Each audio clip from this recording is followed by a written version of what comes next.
ठीक आहे. तर ऍक्ट मध्ये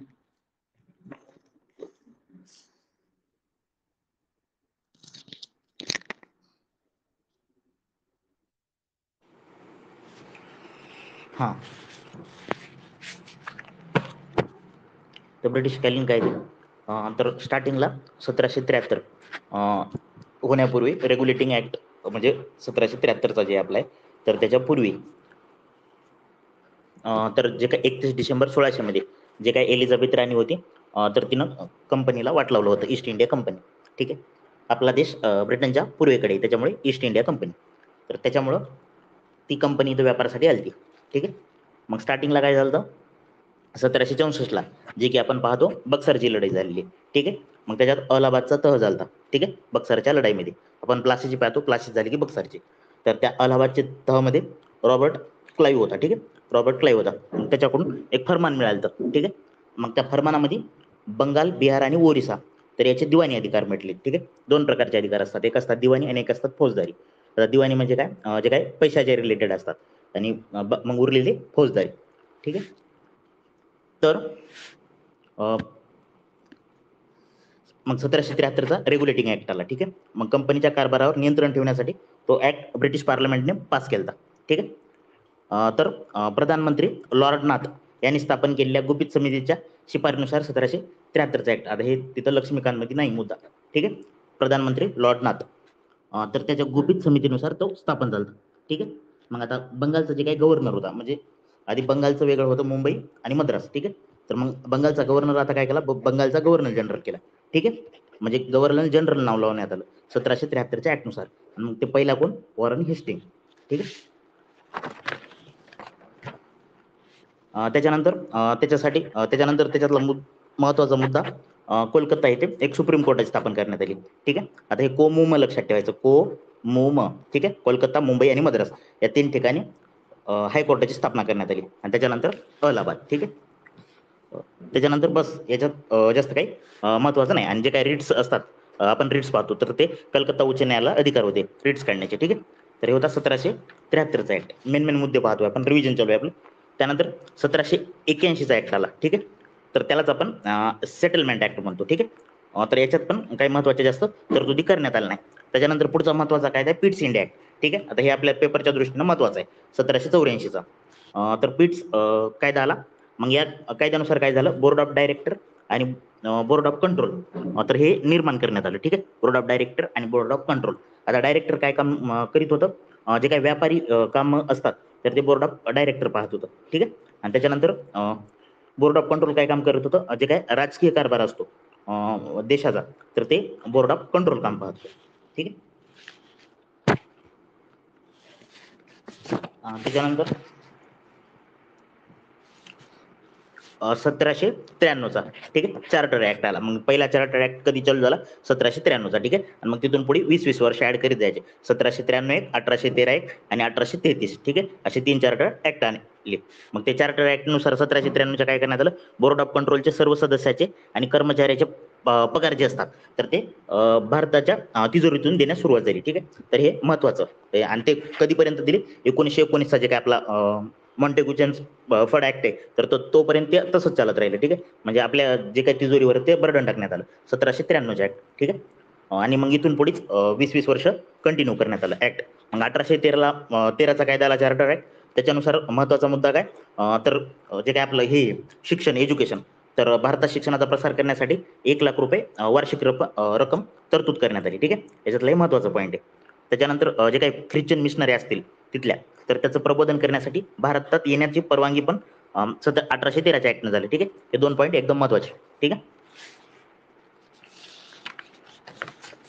त्याच्यानंतर स्थानिक शासन व्यवस्थेला कर लादण्याचा अधिकार पण देण्यात आला. ठीक आहे. 1813चा ऍक्ट.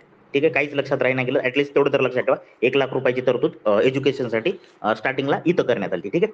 त्यानंतर आला चार्टर ऍक्ट 1833. ठीक आहे. आता 1833चा जो ऍक्ट होता, तर त्याच्यानुसार आता आपण पाहिलं 1773च्या ऍक्टनुसार बंगालचा गव्हर्नर जे होता, तर बंगालचा गव्हर्नर जनरल करण्यात आलं. ठीक आहे.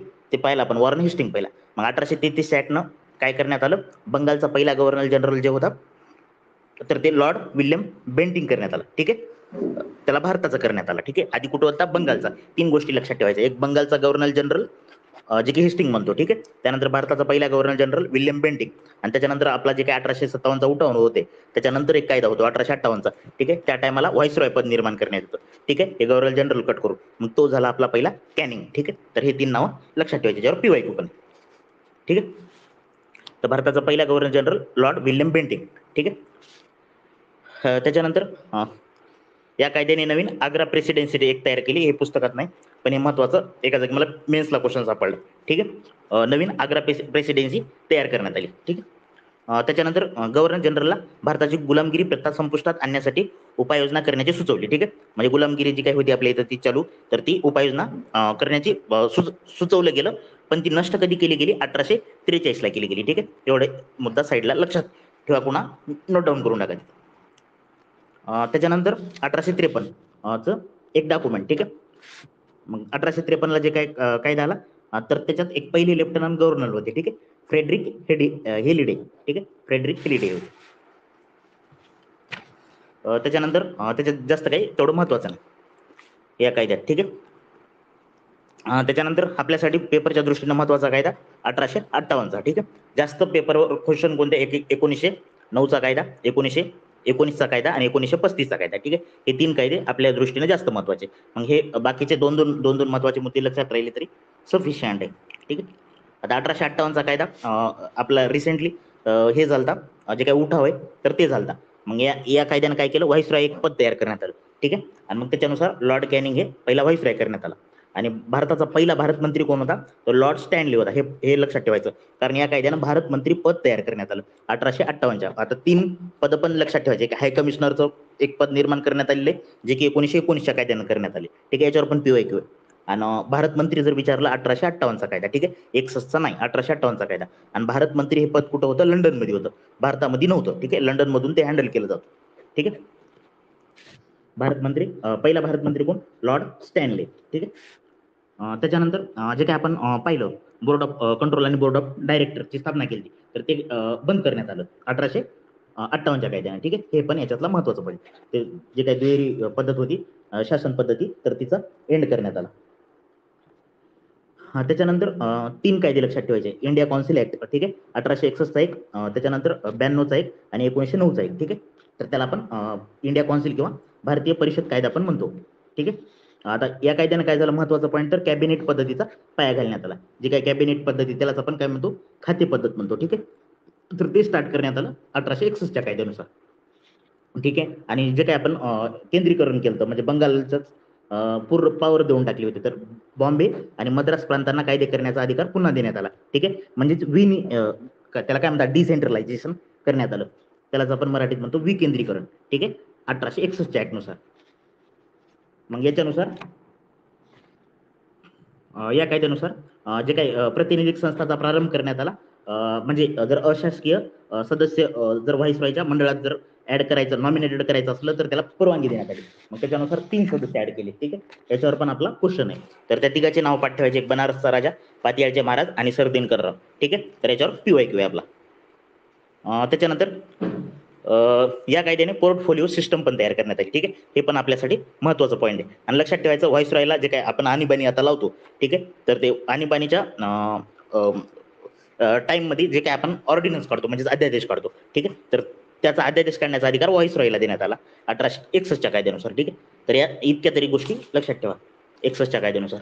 त्याच्यानंतर 1892चा कायदा. ठीक आहे. तर याच्यात काही एकदा पण PYQ नाही आणि लक्षात ठेवायसारखं पण त्याच्यात काही नाही. एवढंच लक्षात ठेवायचं, जे काय व्हाईसरॉयचं कार्यकारी मंडळ पाहिलं आपण थोड्या वेळाखाली. ठीक आहे. तर त्याच्यात 7 सदस्य असतील असं ते याच्यात सांगण्यात आलं. ठीक आहे. मग बाकी याच्यात काही करण्यात गेलं तरी चालते. ठीक आहे. त्यानंतर इथून आपलं महत्वाचं चालू होते 1909चा कायदा. त्यालाच आपण मॉर्लेमेंटो कायदा म्हणतो. ठीक आहे. आणि लक्षात ठेवायचं, पहिलं जे असतो तर तो भारत मंत्री असतो. ठीक आहे. आणि नंतरचा जे तर व्हाईसरॉय. ठीक आहे. म्हणजे मॉर्लेमेंटो आणि मॉन्टेग्यू चेम्सफोर्ड, जे की 1919चा. तर पहिला जे नाव आहे तर ते भारत मंत्री आणि सेकंड नाव व्हाईसरॉय. ठीक आहे. त्याच्यानंतर जे काही मॉर्लेमेंटो कायदा आहे, तर याच्यानुसार आता जे काही आपलं हे म्हणतात सांप्रदायिक पद्धतीचा जनक म्हणतात त्या मिंटोला. ठीक आहे. का तर ते मुसलमानासाठी स्वतंत्र त्यांना ते मतदारसंघ देऊन टाकले.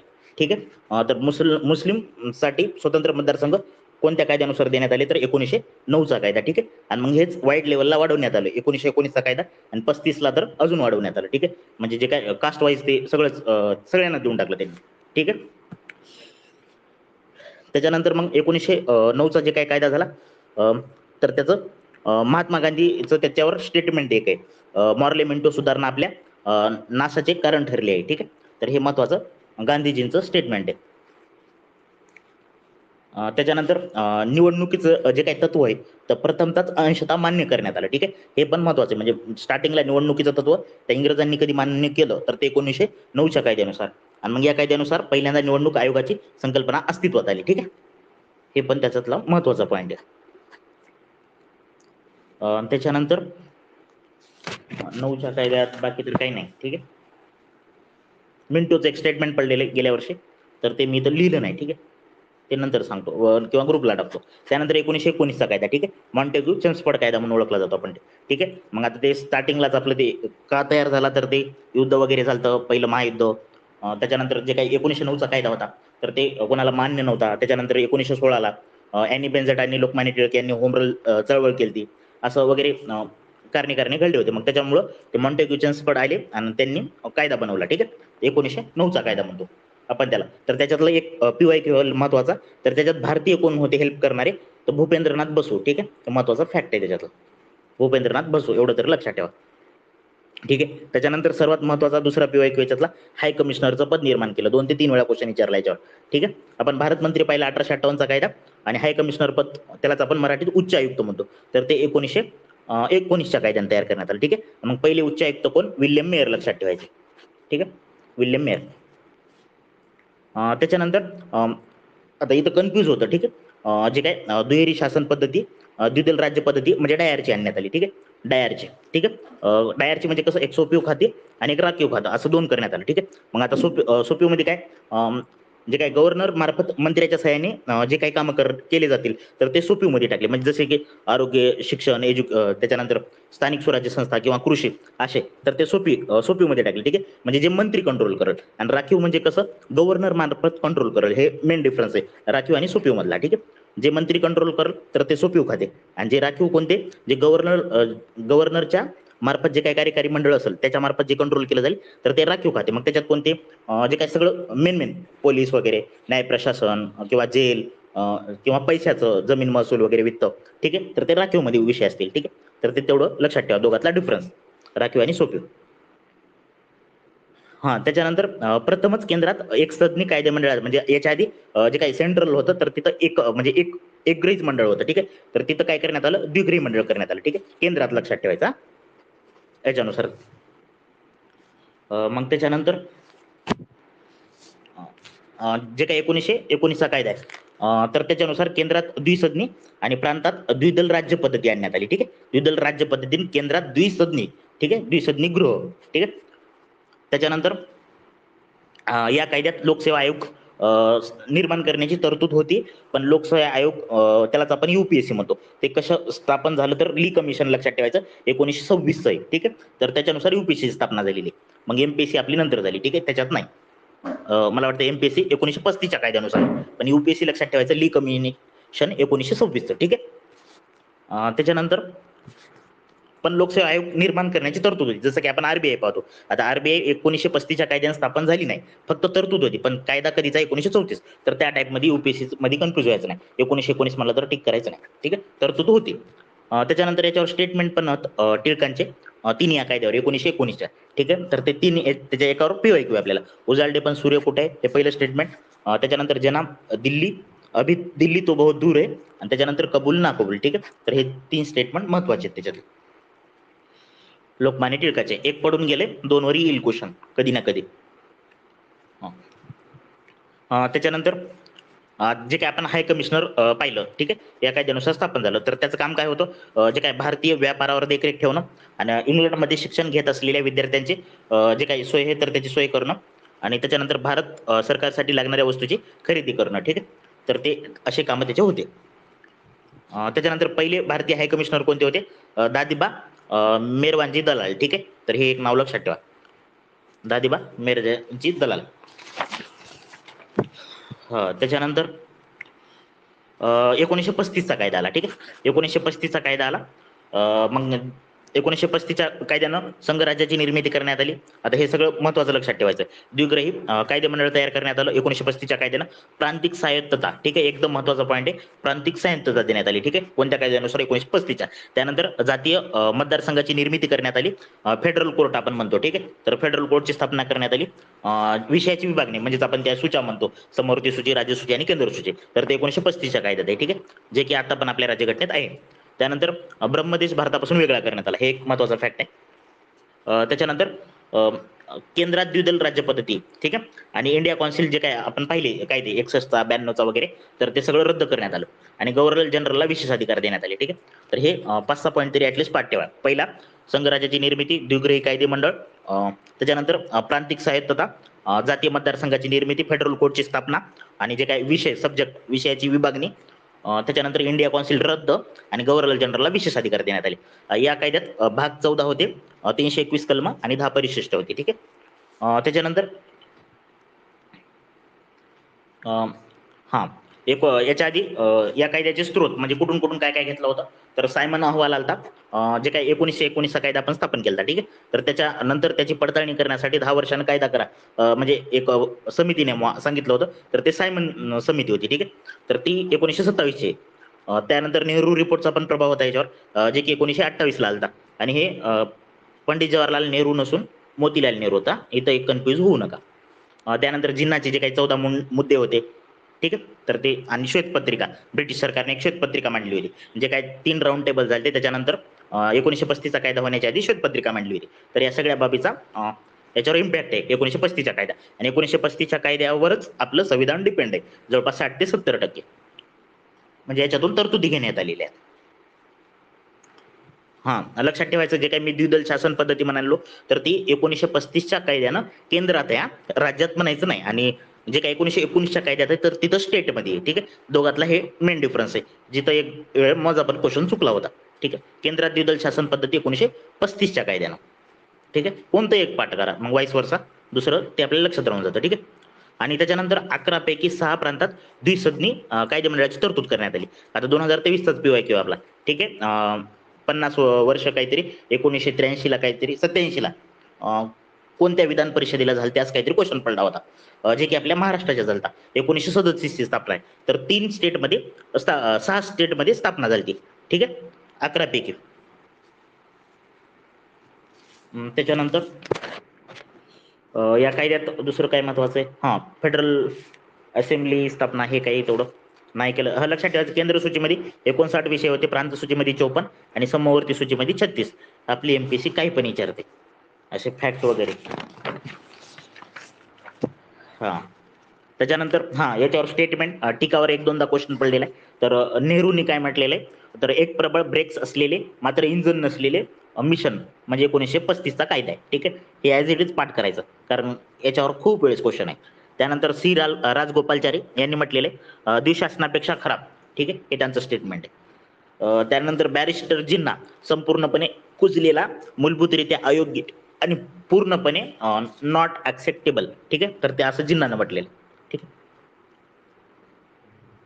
त्याच्यानंतर झालं एवढेच पॉईंट 1935च्या कायद्या. त्यानंतर 1947चा कायदा आला, 4 जुलै 1947ला ते संसदेत मांडण्यात आला आणि 18 जुलैला तो पास करण्यात आला. ठीक आहे, ऍक्सेप्ट करण्यात आला. क्लायमेंट जे काही PM होते ब्रिटनचे तत्कालीन ॲटली, तर त्यांनी 20 ऑगस्ट 1947ला घोषणा केली. ठीक आहे, आणि मग त्याच्यानंतर 15 ऑगस्ट 1947ला मग जे काय आपलं ते भारत स्वातंत्र्य झाला आणि व्हाईसरॉय वगैरे पद जे काय होतं तर ते रद्द करण्यात आलं. ठीक आहे, मग बाकी सगळं ते मग लॉर्ड माउंटबॅटन हा स्वतंत्र भारताचा पहिला गव्हर्नर जनरल बनला. ठीक आहे, लॉर्ड माउंटबॅटन. आणि जर इंडियन म्हणलं तर राजगोपालचारी. ठीक आहे, तर यांच्यावर क्वेश्चन आहे, राजगोपालचारी यांच्यावर.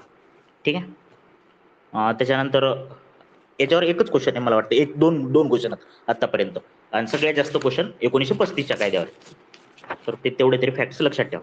त्यानंतर 3 स्टेटमेंट आपण पाठ केले 1773च्या नुसार. पहिला वॉरन हेस्टिंग. ठीक आहे, तर काय म्हणलो आपण त्याला, बंगालचा गव्हर्नर जनरल बनला. 1833 आपण पाहिलं भारताचा गव्हर्नर जनरल जे होता, बंगालचा जे गव्हर्नर जनरल होता, तर तो भारताचा गव्हर्नर जनरल करण्यात आला. तो कोण होता, विल्यम बेंटिंग. ठीक आहे, जे की सतीप्रथा बंद केलेला. ठीक आहे, त्याच्यानंतर 1858 ठीक आहे. 1858ला आपण काय नाव केलं, व्हाईसरॉय. आणि ते कसं लक्षात ठेवायचं, 1857ला आपला उठाव झाला, मग त्यांना राग आला, मग त्यांनी व्हॉइस त्यांचा वाढवला. ठीक आहे, आणि जोरात वाढवला, त्याच्यामुळे ते कॅनिंग लक्षात ठेवायचं. ठीक आहे, लॉर्ड कॅनिंग. बस या टॉपिक मध्ये एवढेच फॅक्ट, एवढे तरी ऍटलिस्ट पाठ राहा, बाकी नाही तरी चालते, सगळे PYQ याच्यातून आपले कव्हर होते. ठीक आहे. हा, त्याच्यानंतर राज्यघटनेची आपल्या वैशिष्ट्य आणि घटना निर्मिती याच्यावरले क्वेश्चन पाहू आपण.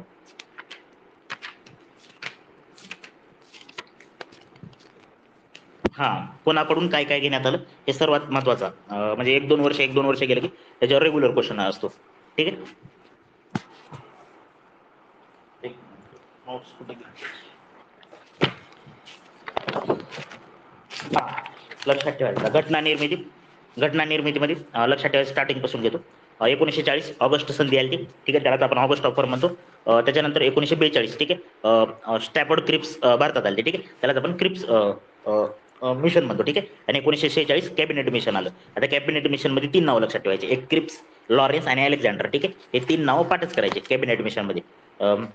त्याच्यानंतर मग त्याच्यानुसार कॅबिनेट मिशननुसार संविधान सभा स्थापन करण्यात आली आपली 389 जणांची. ठीक आहे, मग त्याच्यात 2 डिवाइड केलं. ठीक आहे, 296 प्लस 93 जे होते संस्थानिकाचे होते, आणि 296 जे होते ब्रिटिश प्रांत प्लस आयुक्ताचे होते. ठीक आहे, मग 296चं वर्गीकरण 292 प्लस 4 करण्यात आलं. ठीक, 292 प्लस 4, मग 4 जे होते ते उच्च आयुक्त. कोणते कोणते? अजमेर, दिल्ली, कुर्ग आणि बलुचिस्तान. ठीक आहे, अजमेर, दिल्ली, कुर्ग, बलुचिस्तान. ठीक आहे, आणि 292 जे काय होते तर ते ब्रिटिशचे गव्हर्नरच्या 11 प्रांतातून होते. मग संस्थानाचे प्रतिनिधी जे काय होते, जे मी त्या 93 म्हणलो, तर ते नॉमिनेटेड होणार होते. ठीक आहे, तर तेवढं लक्षात ठेवायचं. आणि घटना समितीत कोण कोण नव्हतं? 2 लोक नव्हते, एक गांधीजी नव्हते आणि एक जिन्ना नव्हते. ठीक, त्याच्यानंतर मग हे असं ठरलं, त्याच्यानुसार जुलै ऑगस्ट 1946 मध्ये निवडणुका घेण्यात आल्या 389 साठी. मग 389 साठी निवडणुका घेण्यात आल्या. मग त्याच्यात 208 काँग्रेसनं जिंकल्या, 73 मुस्लिम लीग, अपक्ष, ठीक आहे, अपक्ष प्लस इतर दोघांना मिळून 15, आणि 93 संस्थानिकाच्या, मग त्यांना इंटरेस्ट चालला नाही, ते रिकामे राहिले. ठीक आहे, मग त्याच्यानंतर कामकाज जे स्टार्ट झालं ते 9 डिसेंबर 1946 ला पहिली बैठक.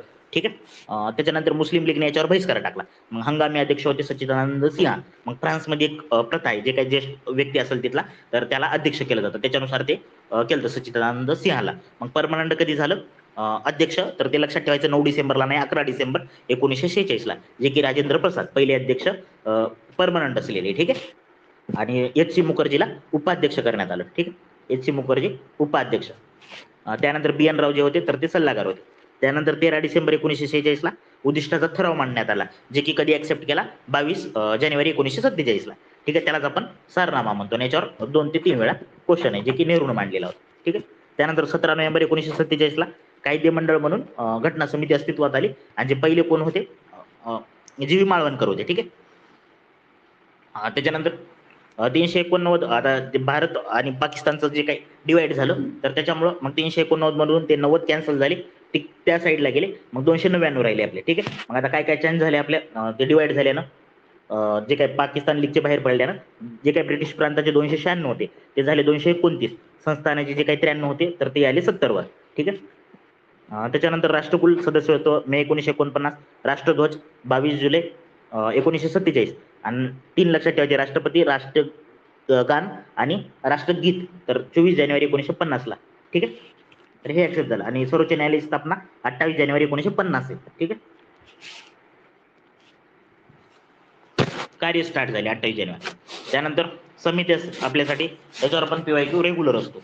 ठीक आहे, तर समित्या लक्षात ठेवायचं, संघराज्य अधिकार समिती, संघराज्य राज्यघटना समिती, आणि प्रांतिक, ह्या 2 संघराज्य जर नाव आलं तर जवाहरलाल नेहरू लक्षात ठेवायचं. ठीक आहे, त्यानंतर प्रांतिक घटना समिती, तर सरदार वल्लभभाई पटेल, आणि मूलभूत अधिकार व अल्पसंख्याक समिती, ते पण पटेल, हे 2. आणि याच्या उपसमित्या ज्या जे म्हणजे मूलभूत अधिकार उपसमिती JB कृपलानी, आणि अल्पसंख्याक उपसमिती HC मुखर्जी. ठीक आहे, त्यानंतर राजेंद्र प्रसाद, कामकाज, सुकाणू, वित्त आणि राष्ट्रध्वज. ठीक आहे, या 4 समित्या लक्षात ठेवायच्या, कामकाज, सुकाणू, वित्त आणि राष्ट्रध्वज.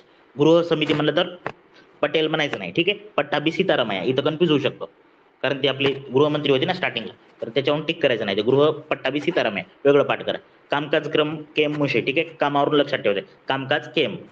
त्याच्यानंतर नागरिकत्वाविषयी वरदाचारी ही समिती होती आर्थिक तरतुदीसाठी नलिनी रंजन सरकार यांची होती आणि वृत्तपत्र कक्ष समिती उषानाथ सेन, ठीक आहे. आणि भाषावर तर माहिती आहे आपल्याला एक आयोग पण आहे एस के दार, तर तेच होते भाषा प्रांत. त्याच्यानंतर 29 ऑगस्ट 1947 ला मसुदा समितीची स्थापना आहे, ठीक आहे. ही डेट एकदम महत्वाची आहे. डॉक्टर बाबासाहेब आंबेडकर हे त्याचे अध्यक्ष होते, ठीक आहे, मसुदा समितीचे. मग त्याच्यात 7 जण होते, ठीक आहे. आणि हे 5व्या अधिवेशनात घेण्यात आली 29 ऑगस्ट 1947, ठीक आहे. Doctor Babasaheb Ambedkar, N Gopal Ayyangar, A K Iyer, K M Munshi, S M Saadulla, N Madhavrao आणि टी टी कृष्णमाचारी, ठीक आहे. तर एवढं लक्षात ठेवायचं, हे सगळंच पाठ करायचं, कारण हे याच्यावर 2 ते 3 वेळा PYQ आहे. आणि डॉक्टर बाबासाहेब आंबेडकर कुठं पण आले तर त्यांचा कोणता छोटा जरी मुद्दा असला तरी पाठ करायचा, कारण त्याच्या प्रत्येक मुद्द्यावर क्वेश्चन आपल्याला येऊन गेलेला आहे, ठीक आहे. त्यानंतर 4 नोव्हेंबर 1948 ला अंतिम मसुदा सादर करण्यात आला, ठीक आहे. 4 नोव्हेंबर 1948 किंवा 4/11 लक्षात ठेवा, 4/11/48.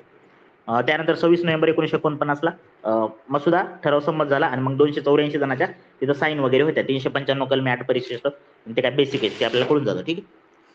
नागरिकत्व वगैरे हंगामी ते चालू झालं. 2 स्टेटमेंट लक्षात ठेवायची. हिंदूची सभा विस्काउंटनं म्हटलेलं आहे, काँग्रेसचे वर्चस्व ग्रॅन्युअल ऑस्टिननं म्हटलेलं आहे, ठीक आहे. त्याच्यानंतर HVR अय्यंगार घटना समितीचे सचिव होते. SN मुखर्जी जे होते ते मसुदा बनवण्याचे प्रमुख होते, ठीक आहे. प्रेम बिहारी नारायण रायजादा यांच्या हस्ताक्षरात आहे आणि राम मनोहर सिंह यांना नक्षीकाम केलेले आहे, ठीक आहे. आणि हिंदी लक्षात ठेवायचं, हस्तलिखित वसंत कृष्ण वैद्य, नक्षीकाम नंदलाल बोस. त्याच्यानंतर आता हे करू नका, फक्त एक बार सांगतो, काना खालून जाऊ द्या. हिंदू घटना समितीत हिंदूचे 163 होते, मुस्लिम 80, SC 31, संयुक्त प्रांत 55 आणि मुंबई 21. हे म्हणजे डिवाइड जर कास्टनुसार तिथं दिलेलं आहे, म्हणून एक महत्वाचं तेवढं सांगतो, ठीक आहे. झालं, एवढंच महत्वाचं आहे. त्यानंतर वैशिष्ट्यामध्ये 42वी घटना दुरुस्ती 1976, तर त्याला आपण मिनी कॉन्स्टिट्यूशन म्हणतो, ठीक आहे. तर 368 नुसार घटना दुरुस्ती होते हे आपल्याला माहिती आहे, ठीक आहे. मग घटना दुरुस्ती कशी होते? संसदेच्या विशेष बहुमताने होते. संसदेचं विशेष बहुमत प्लस जे काही आपले अर्धे राज्य होत तर त्यांच्या मताने, ठीक आहे, अर्ध्या राज्याच्या सहमताने, ठीक आहे. तर अशी घटना दुरुस्ती होते.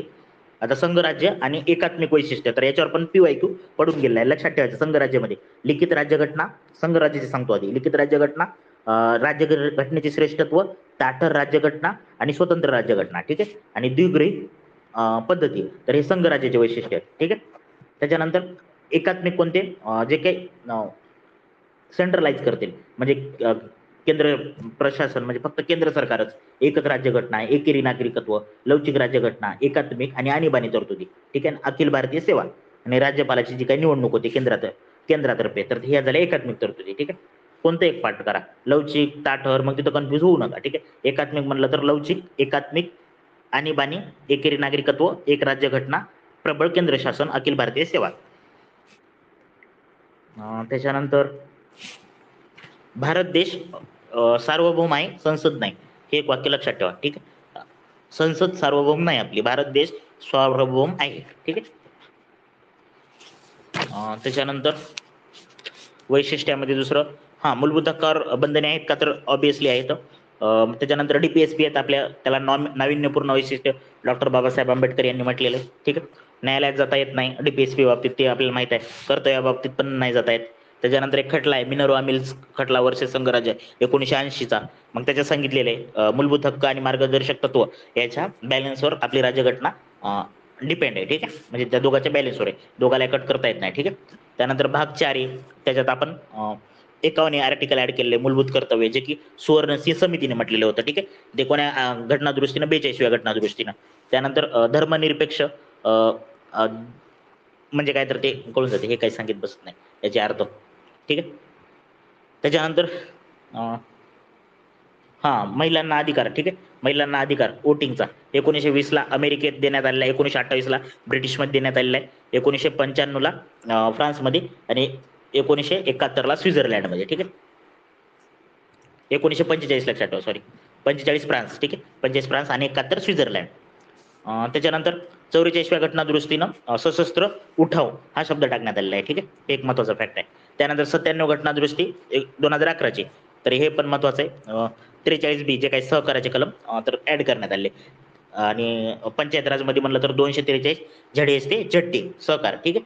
त्यानंतर परिशिष्ट परिशिष्ट 1 मध्ये राज्य युटी त्याचे नाव वगैरे येतं, 2 मध्ये वेतन पेमेंट भत्ते, 3 मध्ये शपथ. ठीक आहे. आणि लक्षात ठेवायचं 3 जणांच्या शक्ती राज्यघटनेत होतं. या परिशिष्ट 3 मध्ये नाही तर कोण, एक राष्ट्रपती, उपराष्ट्रपती आणि राज्यपाल. राष्ट्रपती कलम 60, उपराष्ट्रपती कलम 69 आणि राज्यपाल 159. ठीक आहे. त्याच्यानंतर सत्ता कोणाच्या हाती, मग परिशिष्ट 3 मध्ये मंत्री, उमेदवार, खासदार, त्यानंतर एससी आणि एचसी चे न्यायाधीश जे काय असतील तर यांच्या शब्द आहे. ठीक आहे. त्यानंतर 4 मध्ये राज्यसभेच्या जागा कसं वाटप करायचं काय नाही.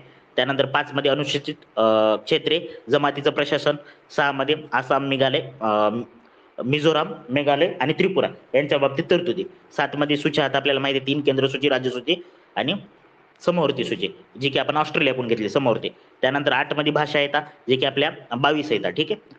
त्यानंतर 9 मध्ये जमीन सुधारणा, 10 मध्ये पक्षांतर बंदी, 52 घटना दुरुस्ती 1985 आणि 11 आणि 12 पंचायत राज आणि नगरपालिका. ठीक आहे.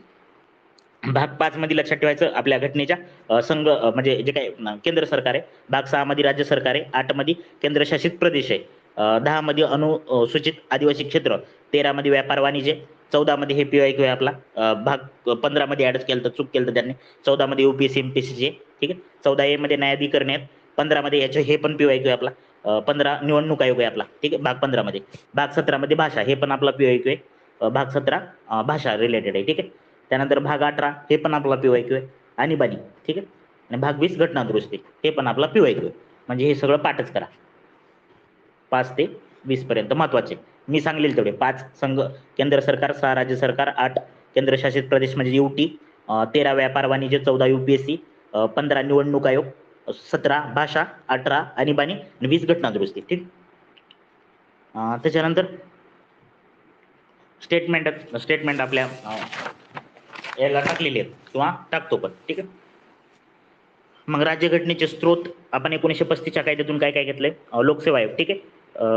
म्हणजे जी काय आपण एमपीएससी म्हणतो. ठीक आहे. एमपीएससी घेतलेली. त्यानंतर संघराज्य, राज्यपाल पद लक्षात ठेवा. ठीक आहे. राज्यपाल पद. त्यानंतर आणीबाणी आणि न्याय व्यवस्था, तर हे 1935च्या कायद्यातून घेतले आपण. त्यानंतर ब्रिटिश पार्लमेंटमधून संसद वगैरे द्विगृही कायदे मंडळ, एकेरी नागरिकत्व. ठीक आहे. अमेरिका टिक करीत बसायचं नाही एकेरी नागरिकत्वाला. नागरिकत्व म्हणलं तर अमेरिका, तसं नाही. ठीक आहे. त्यानंतर रीट्स, त्याच्यानंतर कायद्याचे राज्य. ठीक आहे. कायद्याचे राज्य ही एव्हिडायची संकल्पना आहे ना, तर ती ब्रिटिशची आहे. ठीक आहे. त्यानंतर कायदे मंडळ प्रणाली. त्याच्यानंतर अमेरिकामधून आपण राष्ट्रपतीचा जे काही महाभियोग, आता ते चर्चेमध्ये पण आहे ते महाभियोग, तर ते लक्षात ठेवा प्रॉपर. अमेरिका महाभियोग. ठीक आहे. राष्ट्रपतीचा उपराष्ट्रपती पद, न्यायाधीश जी काही पदच्युती करतो आपण, काढून टाकतो, तर ते मूलभूत अधिकार, न्यायालयीन पुनर्विलोकन. ठीक आहे. आणि स्वतंत्र न्याय व्यवस्था. ठीक आहे.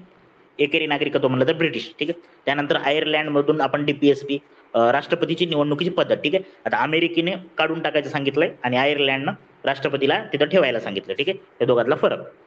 त्यानंतर राज्यसभेत आहे ते खासदार जे असतात, म्हणजे ते आपण त्याला नॉमिनेटेड म्हणतो. ठीक आहे. तर ते आयर्लंड. ठीक आहे. त्यानंतर कॅनडा सगळे केंद्रीकरण करणारे, प्रबळ केंद्र सत्ता वगैरे, राज्यपालाची नेमणूक, म्हणजे एकात्मिक वैशिष्ट्य बघेल ना, तर ते कॅनडाचे सगळे. त्यानंतर केंद्राकडे शेषाधिकार आणि सर्वोच्च न्यायालयाचे सल्लागारी क्षेत्र, हे कलम 143, याच्यावर पण क्वेश्चन आहे. ठीक आहे. राष्ट्रपतीला तो सल्ला देतो सर्वोच्च न्यायालय. ठीक आहे.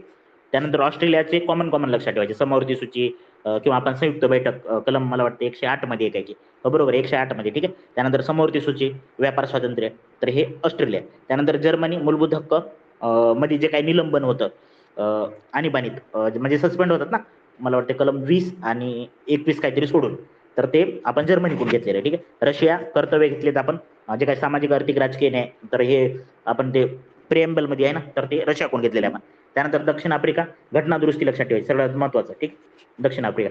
त्यानंतर जपान कायद्याने स्थापित प्रक्रिया आणि फ्रान्स स्वातंत्र्य, समता, बंधुता, प्रजासत्ताक वगैरे.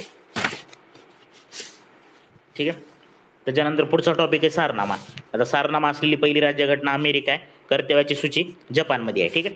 42व्या घटना दुरुस्तीनं याच्यात 3 शब्द ऍड करण्यात आले, एक समाजवादी, एकात्मता आणि धर्मनिरपेक्षता. राज्यघटनेला भारतीय जनतेकडून अधिकार. ठीक आहे.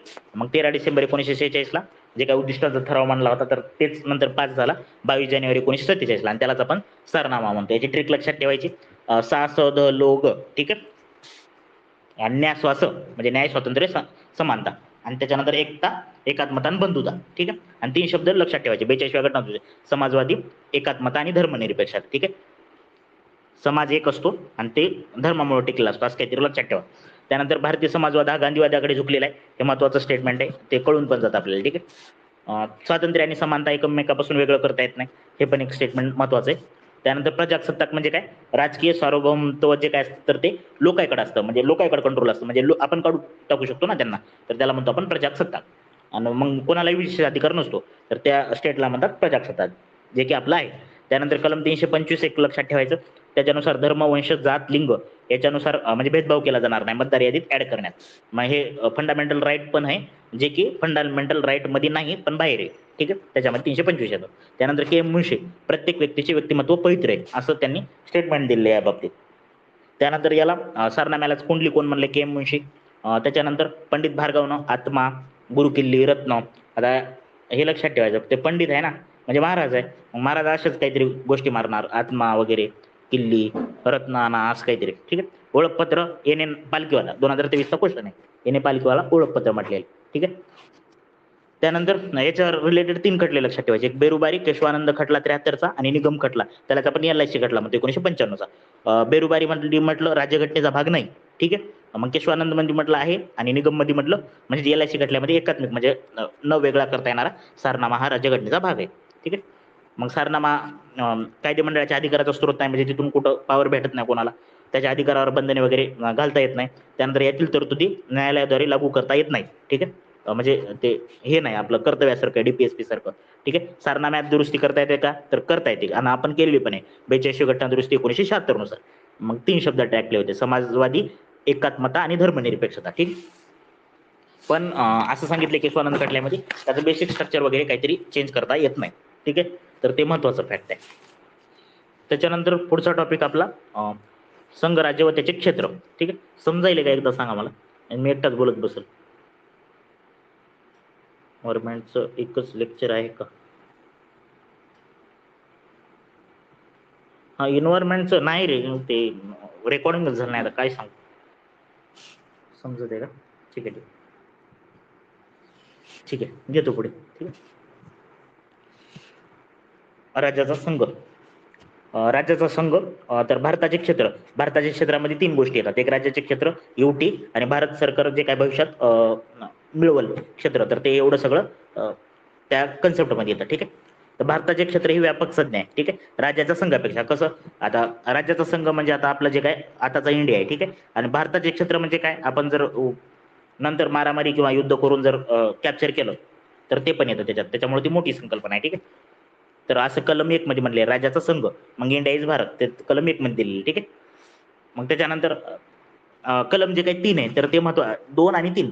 कलम 2 मध्ये लक्षात ठेवायचं ई, आणि 3 मध्ये लक्षात ठेवायचं आय, AEIO आपण जे स्वर पाठ करतो ना, तर त्याच्यावर ई म्हणजे एक्सटर्नल, म्हणजे एक्सटर्नल तरतुदी बाबतीत जर काही करायचं असेल तर कलम 2 नुसार करता येते. आणि जर इंटरनल म्हणजे आता जे काय आपण तेलंगणाची स्थापना केली तर तसं काय करायचं असेल तर ते आपल्या इथंच करता येते. ठीक आहे.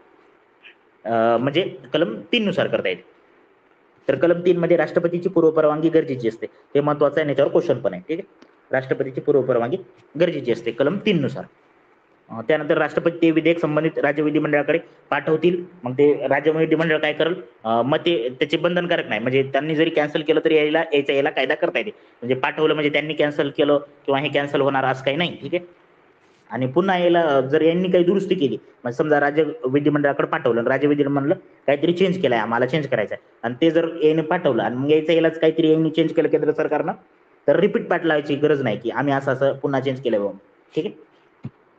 त्यानंतर युटीच्या बाबतीत संसदेला अधिकार मनमानी येतं. ठीक आहे. म्हणजे जे काही संसदच असते तर ते युटीचा कारभार पाहत असते राष्ट्रपतीच्या अंडरखाली. ठीक आहे. त्यानंतर युटी विधिमंडळाकडे पाठवणे गरजेचे वगैरे काही नाही. ठीक आहे.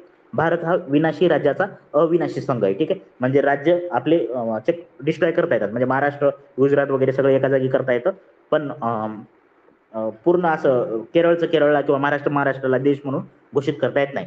त्याच्यामुळे ते स्टेटमेंट आहे, भारत हा विनाशी राज्य, म्हणजे विनाश राज्याचा करता येते पण पूर्ण संघाचा विनाश करता येत नाही आपल्या इथे. ठीक आहे. कलम 2 आणि 3 मध्ये नुसार जे काही चेंजेस केले जातील तर ते घटना दुरुस्ती मानले जाणार नाही. ठीक आहे. तर ते साध्या बहुमताने करता येतात, असं कलम 4 मध्ये म्हटलेलं आहे. ठीक आहे. मग त्याच्यानंतर 1960 ला नवी घटना दुरुस्ती, बेरुबारी युनियन, तर पाकिस्तानाला जे काही क्षेत्र दिले वगैरे तर त्याच्यावर काही क्वेश्चन पण नाही आणि ते तेवढं काही कामाचं पण नाही. आणि 100वी घटना दुरुस्ती लक्षात ठेवायची. 9वी म्हटलं तर ते बेरुबारी युनियन पाकिस्तानला देण्यात रिलेटेड आणि 100वी म्हटलं तर बांगलादेश लक्षात ठेवायचे. जे काय भारताला 1 क्षेत्र मिळाले आणि बांगलादेशला 3. ठीक आहे. त्याच्यानंतर जे काही राज्य होते आपल्या इथले तर त्याचे भाग पाडले होते ABCD. तर ए मध्ये जे काही गव्हर्नर प्रांताचे होते, त्यानंतर बी मध्ये जे काही संस्थानिक होते तर त्यांचे होते 9 ए मध्ये गव्हर्नरचे 9, बी मध्ये संस्थानाचे 9, सी मध्ये जे काही UTचे म्हणजे मुख्य आयुक्त प्रांत होते आणि डी मध्ये फक्त एकच होता अंदमान आणि निकोबार. मग त्याच्यानंतर वेगवेगळे कमिशन स्थापन करण्यात आले आणि त्याच्यानुसार मग ते कसं द्यायचं म्हणजे राज्याला कसं वेगवेगळं करून द्यायचं तर ते ठरवण्यात आलं. मग त्यातलं सर्वात महत्त्वाचं पहिलं इथून आपले जास्त क्वेश्चन आहेत. ठीक आहे. SK दार आयोग. ठीक आहे. जून 1948ला आलं, डेटवर क्वेश्चन आहे. जून 1948 SK दार आयोग आणि डिसेंबर 1948ला त्याचा अहवाल आहे. ठीक आहे. मग यांनी काय म्हटलं, भाषेनुसार देऊ नका बा, प्रशासनिक सोयीनुसार द्या. ठीक आहे. त्याच्यानंतर आली JVP समिती. तर लक्षात ठेवायचं JVP म्हणजे याच्यात अध्यक्ष कोणी नव्हतं. ठीक आहे. हे महत्त्वाचं फॅक्ट आहे. तर डिसेंबर 48ला म्हणजे SK दारचा अहवाल आला तर त्याच्या लगेच JVP समिती स्थापन करण्यात आली डिसेंबर 1948ला. दोन्ही एकाच महिन्यात. आणि मग एप्रिल 1949ला त्याचा अहवाल आला. ठीक आहे. तर भाषा हा घटक त्यांनी पण मान्य केला. ठीक आहे. आम्हाला पण मान्य नाही म्हटले. त्यानंतर पाक आयोग आला, त्यालाच आपण फाजल अली आयोग म्हणतात. ठीक आहे. तर त्याचे 2 सदस्य होते, याच्यावर पण क्वेश्चन येऊन गेलाय, कुंजरू आणि पन्नीकर. ठीक आहे. तर यांनी काय म्हटलं, एक भाषा एक राज्य कॅन्सल करा बा, हे आम्हाला पण मान्य नाही. पण तुम्ही काय करू शकता, 16 राज्य आणि 3 केंद्रशासित प्रदेश असलं काहीतरी करा म्हणले. पण मग ते ऍक्च्युली केलं कसं, जे काही 1956च्या कायद्यानुसार 14 राज्य आणि 6 युटी केले. ठीक आहे. त्यांनी 16 3 सांगितलं होतं, केलं काय 14 6 केलं. ठीक. पण जे काही 1900 आंध्र प्रदेशला मान्यता दिली कारण ते श्रीराम काहीतरी नाव आहे त्यांचं, तर त्यांचा मृत्यू झाला तर त्याच्यामुळे ते त्यांनी दिलं आंध्र प्रदेशला तेवढं. ठीक आहे. मग 1960ला गुजरातची स्थापना झाली महाराष्ट्रातून, 63ला नागालँड, 66ला हरियाणा, मग हिमाचल प्रदेश, मणिपूर, त्रिपुरा, मेघालय. मग 75ला सिक्कीम रिलेटेड एक घटना दुरुस्ती लक्षात ठेवा, 36वी घटना दुरुस्ती. ठीक आहे. त्यानंतर मिझोराम आणि अरुणाचल प्रदेश. 1987ला गोवा. ठीक आहे. आणि मग 2000ला 3 छत्तीसगड, उत्तराखंड आणि झारखंड आणि 2014ला तेलंगणा.